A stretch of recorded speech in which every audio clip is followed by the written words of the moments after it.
Hoje nós vamos conversar com Ricardo Senes, economista, doutor em Ciências Sociais, sócio-diretor da Prospectiva Consultoria e também Senior Fellow do Atlantic Council. Ricardo, obrigado por estar aqui no Planeta Azul. Foi um prazer.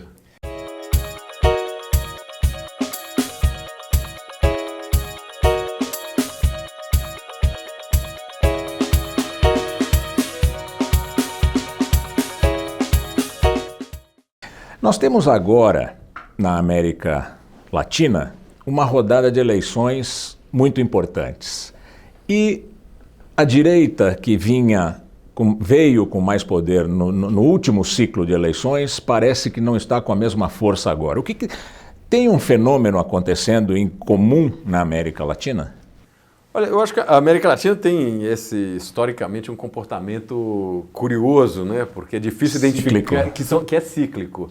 É difícil identificar os mecanismos que levam a esse processo, mas de fato você tem de tempos em tempos um certo movimento cíclico. E nós tivemos lá no começo do 2000, né, primeira década de 2000, um certo movimento mais à esquerda, com poucas exceções, por exemplo, Colômbia e tal, mas depois você teve um movimento de fato um pouco mais à direita e que curiosamente agora começa a ser um pouco questionado, né? Então acho que a eleição do López Obrador no México foi um sinal importante, né? O López Obrador, desse movimento Morena, né, que chama, mas no fundo ele é um priista, né? É antigo. Velha estrutura partidária. Exatamente. Veio. E é um sujeito assim, do PRI, antes do PRI fazer a reforma mais ao centro, né? Vamos dizer, um movimento mais ao centro, né? Então é curioso isso. Agora a gente tem uma reversão na Argentina importante e continua uma força política dominante. Então, eu acho que tem um pouco, sim, é cedo para dizer que vai ter uma guinada também no Peru, na Colômbia ou em outros países que também são importantes. Mas eu diria que tem pelo menos um contrapeso, acho que é possível dizer, sim, que está ocorrendo, né? Mas é possível encontrar um porquê? Por que isso? É uma saturação, quando a direita chega ao poder, seus programas não são tão bons como eles dizem nas eleições, quando a esquerda chega, acontece a mesma coisa. O que é que acontece? Eu diria que, assim, como base geral, você tem um processo de desgaste dos governos na região por conta, eu acho que da questão material de fato, né? Os países continuam com uma economia com crescimento ainda da renda média ou do PIB per capita. Economia subalterna. Exatamente, subalternas, com dificuldade de engrenar nesse novo ciclo tecnológico internacional, todas elas com uma questão de desigualdade de renda muito grande. Então o que acontece é que a chance de você ter governos que se desgastem no primeiro ou segundo ciclo é muito grande. O pessoal da direita, quando vem mais forte com essa questão pró-mercado, etc., prometendo mais dinamismo, ele consegue entregar algumas coisas, talvez do ponto de vista de alguns setores que, ao serem desregulamentados ou terem abertura econômica, respondem um pouco, mas nenhum desses movimentos conseguiu levar a economia inteira para frente, talvez com exceção do Chile, né, que tem mantido um padrão de crescimento alto com uma economia muito aberta. Os outros, pega o México, por exemplo, que fez uma abertura muito forte, teve um certo crescimento ali logo no começo, depois do NAFTA, tal, 94, 95, mas depois perdeu o dinamismo e o México agora está andando de lado com uma desigualdade de renda enorme, com uma dificuldade de inovação na economia enorme. Se olhar a Colômbia, está perdendo o dinamismo também, né? A Colômbia veio também de um processo de abertura bastante sólido, com um monte de acordo comercial, desregulamentação, mas eu acho que está faltando a segunda parte, né, do processo, que é não só aquele ganho de dinamismo econômico pós-abertura, mas a sustentabilidade dele, vamos dizer, na medida em que essa abertura pudesse, de alguma maneira, carregar o resto da economia para um outro patamar. E tem dificuldade. Eu acho que o Brasil é um pouco isso, uma abertura que não respondeu, né? Por que a economia brasileira ainda não começou a andar? Olha, a economia brasileira, que é muito mais complexa do que a do Chile e da Colômbia, ela está mais próxima, talvez, da complexidade do México, aliás, ela é mais complexa do que do México, ela está num momento de transição, se é que a gente pode imaginar que está indo para a transição. Ele saiu de um modelo muito baseado em incentivos, em proteção, em políticas públicas destinadas a aumentar investimento e a própria participação de investimento do Estado era muito irrelevante, para uma situação onde os últimos 2 governos retiraram praticamente todos os mecanismos que garantiam, ainda que de maneira, eu acho que pouco sustentável de fato, mas retiraram esses mecanismos todos de uma vez. Então, quando você desmonta isso, ou você tem uma crença de que o mercado consegue responder no curto prazo a essa, vamos dizer, essa ausência do impulso estatal, ou você começa a identificar que existem dificuldades estruturais na economia. Então eu acho que nós estamos passando por esse teste. Assim, teve um desmonte muito importante, eu acho que o mais significativo deles é o BNDES, mas você teve outros tantos, nós estamos desmontando as áreas de incentivo, estão abrindo a parte da economia. Por exemplo, algumas estatais que tinham um papel importante indutor, a gente pode questionar a eficiência do investimento, mas eles tinham um papel de indutor, isso tudo foi retirado. Então, e eu acho que não conseguiram substituir esses mecanismos, de novo, ainda que ineficientes, geravam algum tipo de fomento ao investimento, por outros. Então nós estamos agora talvez no meio dessas duas alternativas. Nem uma política de fomento liderado pelo Estado com qualidade e nem um mercado funcionando com seu dinamismo. Então, todo brasileiro médio fala, não, agora que mudou a legislação trabalhista, agora que mudou a Previdência, haverá investimento estrangeiro. Cadê o investimento estrangeiro? Não é suficiente. Eu acho que assim, a retirada de algumas travas na questão trabalhista, eu acho que para o momento que o Brasil vive, eu acho positivo. Eu acho que talvez exageraram em alguma medida, mas o que está acontecendo no mercado de trabalho, não só do Brasil, do mundo, é que você está tendo uma mudança de paradigma produtivo. Então, a nossa CLT, que ela encaixava muito num momento de industrialização, grandes empresas, a questão dos sindicatos organizados, etc., isso está basicamente superado, né? Infelizmente.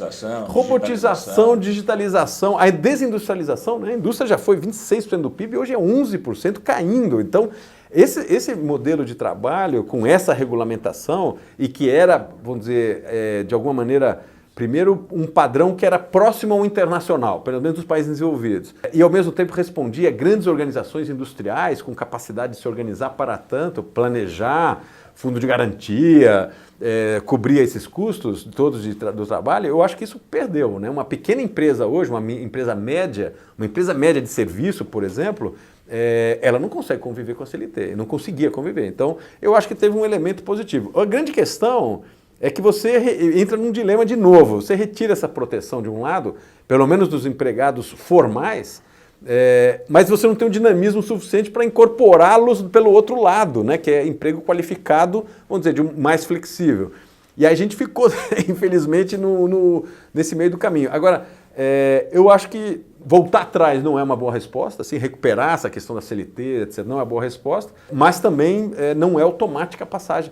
Então nós estamos passando por um vale difícil. O último estudo que eu vi, que me impactou muito sobre trabalho, foi uma síntese de 3 trabalhos que a área de economia do Bradesco fez, e o número é chocante. Se você pegar desempregados, subempregados e empregados, autoempregados com precários, dá mais de 50% da mão de obra brasileira. Então, assim, você tem 50% da mão de obra que 8% mais ou menos funcionário público, uns 36% são seletistas ainda, aposentados, e o resto, os outros 50% é desempregado, subempregado, precário. Margem do emprego formal. Margem. Então, o CLT realmente pegava esses 36%, 37% que estavam no mercado formal privado.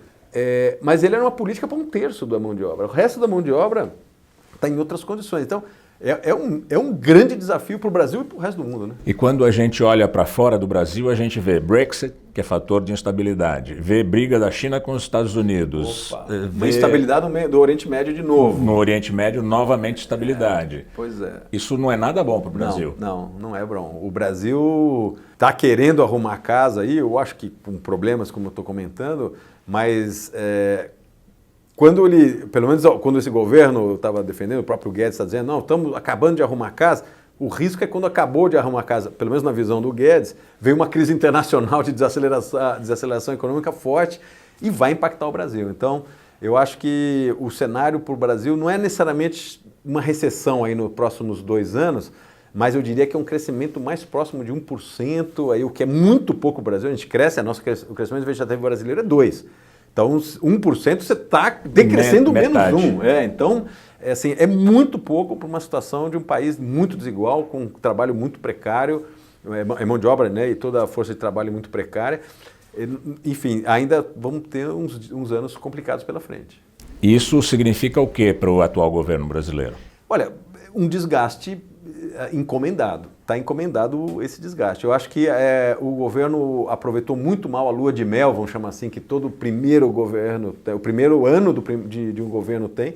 Qual que é a lua de mel? É aquele desconto que a população em geral dá, dizendo o seguinte: olha, não deu ainda para eles fazerem adotar suas políticas, as medidas que gostariam. A população, a opinião pública em geral imputa ao problema muito mais uma herança maldita, uma herança do que o próprio governo. Mas essa lua de mel, depois de um ano, assim, de outubro para novembro do primeiro ano, já começa a passar e a culpa começa... E a gente está vendo o desgaste crescente do governo. Então, você vê tensões dentro do governo significativas. Não só perda de popularidade do Bolsonaro, né, do presidente da República, mas você começa a ver um aumento do descrédito com relação à capacidade do governo ter um plano econômico efetivo. Isso está aumentando, né? Eu acho que boa parte da reversão da expectativa tem a ver com quebra, não necessariamente de uma reversão da agenda econômica, mas uma reversão da expectativa sobre a capacidade de governo desse atual presidente. Então, quebrou o encanto, eu diria, e o mercado, eu acho que a tendência é corrigir suas expectativas daqui para frente. Hoje acabou de sair aí que o Banco Mundial reviu o crescimento do Brasil já para 2020, né? Então, esse ano já foi uma quebra. Começou com uma expectativa de 2,6% de crescimento do PIB, hoje está 0,9%, né? O ano que vem, 2020... Reviu para 2%, né? Exatamente, está indo para 2% e caindo, né? Então, você pega os bancos um pouco mais conservadores, já estão indicando para o ano que vem 1,6%, etc. A meu juízo, vai chegar mais próximo do 1% de novo do que 1,5% ou mesmo 2%. Né? Você que participa do Atlantic Council, como é que os países centrais do capitalismo internacional veem o Brasil? Olha, eu acho que está tendo uma saturação um pouco não só do Brasil, da América Latina. Você vê aí, eu estava comentando hoje de manhã com os clientes. Como diria De Gaulle, não são países sérios. Eu acho que está, depois desse boom, que teve uma expectativa enorme na região, né, no boom de commodities, de crescimento, com baixa inflação, um certo controle fiscal, algumas políticas públicas de redução de desigualdade foram implementadas. Depois de passado esse momento, o ciclo mostrou que ele deixou poucas coisas estruturais, de fato, por trás desse crescimento. Ou seja, nós perdemos de novo uma oportunidade boa de pegar esse ciclo de alta para reestruturar a dinâmica das economias locais, né? Visto de fora, eu acho que deu uma certa saturação. Eu estava comentando com esses clientes que ano passado, retrasado, quando você ia para os Estados Unidos e para a Europa fazer um pouco a apresentação de cenário do Brasil, você tinha ainda uma certa demanda. Já era menor quando comparada com 4, 5 anos atrás, que lotava a sala, você tinha agenda cheia e tal. Você vai hoje, você tem dificuldade de achar pessoas que queiram ouvir. Quer ouvir o tema. Eu acho que teve um desgaste significativo aí, nós vamos gastar um tempo para recuperar. No caso do Brasil, eu acho que é duplo, porque não só uma certa desilusão econômica, mas assim, a má vontade com esse governo, principalmente dos europeus, é enorme, né? Você pegar empresas alemãs, francesas, suecas, principalmente, que tem um embate direto com a questão ambiental, mas também questão de gênero, questão de raça, questão de sexualidade, a questão da educação, politizando a coisa da educação, ideologizando a questão da educação. Esses temas, para eles, têm pesado muito. E não só para eles, negativamente. A base, esses caras respondem também para suas bases políticas. Então, o governo francês responde para sua base, o sueco para sua base, o alemão para sua base. E como você tem na opinião pública movimentos muito fortes, a Holanda, por exemplo, de censura, vamos chamar assim, ou de contrariedade. Restrição de liberdade. Exatamente. Eles pressionam o governo, que pressiona suas empresas, que vem pressionar aqui, né? Então, e não são governos de direita. Não. Ou melhor, não são governos de esquerda, são governos de centro-direita, quase todos. Por exemplo, a Merkel, né, como a gente sabe, o Macron, etc., não tem a ver com esquerda e direita, tem a ver com um certo padrão civilizatório, uma agenda humanista, que os europeus pegaram muito fortemente. Nos Estados Unidos é um pouco menos, tem também, mas é um pouco menos. Nos Estados Unidos é menos agenda social, mas tem muito agenda da diversidade, etc. Teve um caso agora recente que eu achei interessante. A PepsiCo, que é uma empresa americana tradicional, está no Brasil, eles fizeram questão agora no Rock in Rio de manter uma política que eles têm global, que eles chamam de kit gay, que é uma linha de para esse mercado gay. Para o mercado gay, e eles LGBT. No meio desse ciclo, eles falam, não, nós vamos manter a política. Eu achei corajosa a política. E ganharam um prêmio de promoção, de original, etc., ganharam até prêmio disso. Então, assim, você tem algumas empresas que estão, mesmo com todo esse movimento, empresas estrangeiras, que ainda estão apostando nas suas agendas. Mas eu diria que o humor, em geral, é ruim, né? Você é otimista ou pessimista com relação ao Brasil e ao mundo também nos próximos 5 anos? Olha, com o Brasil, eu sou otimista no médio prazo. Eu acho que ainda o país tem um potencial de empreendedorismo, de inovação, tem uma classe média baixa que tem uma necessidade de consumo ainda, tudo por fazer. A gente tem uma demanda na área de infraestrutura atrasada, ou seja, não é projeção de demanda, é o que a gente por fazer. Que se você desmontar algumas travas, a meu juízo, você tem um potencial importante para avançar. Nós estamos longe do momento, talvez, de uma situação de uma certa saturação de capacidade de crescimento. Eu acho que o potencial de crescimento do PIB brasileiro ainda é significativo. Então, assim, o agronegócio continua puxando muito essa demanda. Esse boom que você tem de investimento na área de óleo e gás no país vai chegar ao resto da economia. Essa economia digital do Brasil é surpreendente, né? O Brasil tem uma produção na área de TI, por exemplo, você pega só de investimento de banco na área de TI, nós estamos falando de 7, 8 bi por ano, só na inércia, setor, sem nada disruptivo. Você pega o movimento do Brasil nessas plataformas, Uber, Airbnb, Facebook, o brasileiro está lá na ponta de usuário, ele tem um drive nessa coisa, ele é muito disposto e independente de classe social e idade, né? Você pega o sistema de pagamento brasileiro, ele é um modelo mundo, um sistema seguro e 100% automatizado. Então você tem alguns sinais na economia brasileira, infraestrutura, agronegócio, óleo e gás, TI, que assim, mostra que você tem um potencial no país significativo. Nós temos muitas travas ainda, políticas mal feitas, áreas concentradas, oligopólios que atrapalham o crescimento, etc. Mas a minha impressão, eu acho que nós ainda estamos entre aqueles países que têm um potencial de crescimento. Tem espaço para crescer. Tem espaço. Se a gente acertar a política, eu acho que tem espaço. É diferente de países que têm menos espaço. Então, por exemplo, adoro os mexicanos, mas se você olhar para a economia mexicana, você tem menos nichos com potencial de crescimento tão forte como você tem no país, no Brasil. Então, acho que o mesmo acontece com a Argentina. Ainda você tem um dinamismo que está muito restrito ao agronegócio. No Brasil, você tem uma mescla, o TI na área de serviço, o óleo e gás na área de indústria, agronegócio, que liga com a indústria de alimentos. Você tem ainda potencial em toda a economia. Então, eu sou otimista com o país. Eu acho que no meio termo, nossas lideranças, infelizmente, da Dilma para cá, estão errando a mão, talvez, no desenho da estratégia econômica, pecando ideologicamente demais, assim, para um lado ou para o outro, onde, enfim, falta um pouquinho de bom senso que acho que a coisa funciona. Tá bem, tomara. Obrigado, Ricardo. Obrigado, prazer. Nós conversamos aqui no Planeta Azul com Ricardo Senes, que é economista, doutor em Ciências Sociais, sócio-diretor da Prospectiva Consultoria e também Senior Fellow do Atlantic Council. Obrigado. Prazer.